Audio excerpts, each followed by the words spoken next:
சாலையில் ஓடும் பேருந்திலிருந்து தவறி விழுந்து வெளியே தூக்கி வீசப்பட்ட பெண் பயணி. பலத்த காயங்களுடன் பெண் மருத்துவமனையில் அனுமதிக்கப்பட்டிருக்கும் நிலையில் பதைபதைக்கும் சிசிடிவி காட்சிகள் வெளியீடு.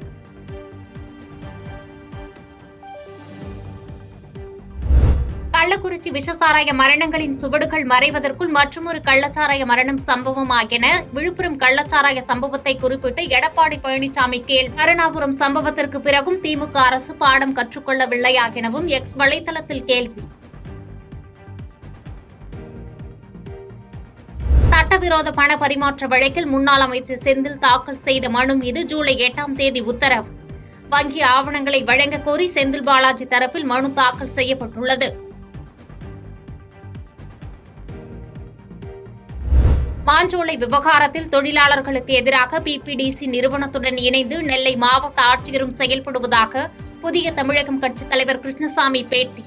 மாவட்ட ஆட்சியரை கண்டித்து ஜூலை 6ஆம் தேதி புதிய தமிழகம் கட்சி சார்பில் ஆர்ப்பாட்டம் நடைபெறும் எனவும் அறிவிப்பு.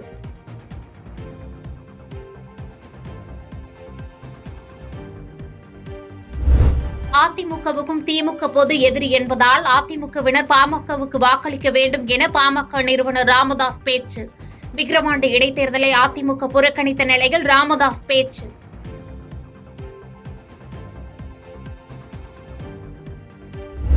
அமெரிக்க அதிபர் தேர்தலில் இருந்து விலகப் போவதில்லை என ஜோ பைடன் அறிவிப்பு. டிரம்புக்கு எதிரான விவாதத்தின் போது ஜோ பைடன் தூங்கியது விவாதமான நிலையில் அதிபர் தேர்தலில் இருந்து விலகப் போவதில்லை என அறிவிப்பு.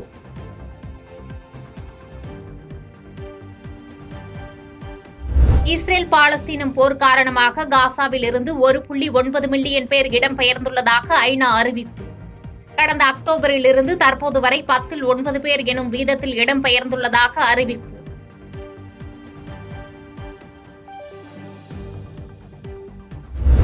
கன்னட சூப்பர் ஸ்டார் சிவராஜ்குமார் நடிப்பில் ஹேமந்த் ராவ் இயக்கும் படத்திற்கு பைரவான கோன் பாட்டை என பெயரிடப்பட்டுள்ளது. ஹேமந்த் ராவ் இயக்கத்தில் ஏற்கனவே வெளியான சப்த சாரதச்சோ எல்லோ திரைப்படம் மிகப்பெரிய வெற்றியடைந்த நிலையில் இப்படத்திற்கு எதிர்பார்ப்பு அதிகரித்துள்ளது. சேலத்தில் அதிமுக பிரதமர் கொலை செய்யப்பட்ட சம்பவத்தில் 8 பேர் கைது. தனிப்படை அமைத்து போலீசார் குற்றவாளிகளை தேடி வந்த நிலையில் அதிரடியாக கைது. மத்திய ரயில்வே துறை அமைச்சர் அஸ்வினி வைணவுடன் மத்திய இணை அமைச்சர் எல் முருகன் சந்திப்பு. மேட்டுப்பாளையம் முதல் கோவை வரையிலான வழித்தடத்தில் இரட்டை ரயில் பாதை அமைக்க கோரிக்கை. கோவையில் அமைய உள்ள மெட்ரோ ரயில் திட்டப்பணிகளுக்கான கால முறை குறித்து அதிகாரிகள் ஆய்வு. மெட்ரோ வழித்தட வரைபடங்களுடன் ஆய்வு மேற்கொண்ட அதிகாரிகள் மெட்ரோ வழித்தடங்கள் அனைத்து உயர்மட்ட வழித்தடங்களிலும் அமைய உள்ளதாக அறிவிப்பு. பிரதமர் நரேந்திர மோடியை டெல்லியில் சந்தித்து பேசினார் ஆந்திர முதல்வர் சந்திரபாபு நாயுடு. ஆந்திர மாநிலம் தொடர்பான பிரச்சனைகளை குறித்து இருவரும் விவாதித்ததாக தகவல்.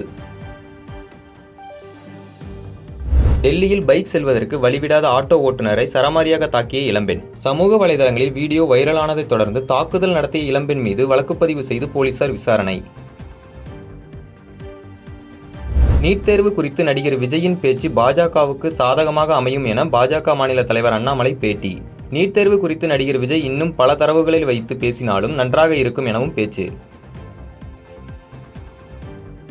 நீங்கள் நலமா திட்டம் தொடர்பாக பயனாளிகளை வீடியோ கால் மூலம் தொடர்பு கொண்டு பேசிய முதலமைச்சர் பயனாளிகளின் கருத்து மற்றும் நலத்திட்டங்கள் முறையாக வந்து சேர்கிறதா என்பது குறித்து கேட்டறிந்தார்.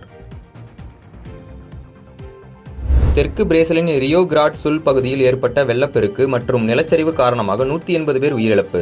மழையின் காரணமாக 33 பேர் மாயமாகியுள்ளதாக அந்நாட்டு நிர்வாகம் அறிவிப்பு.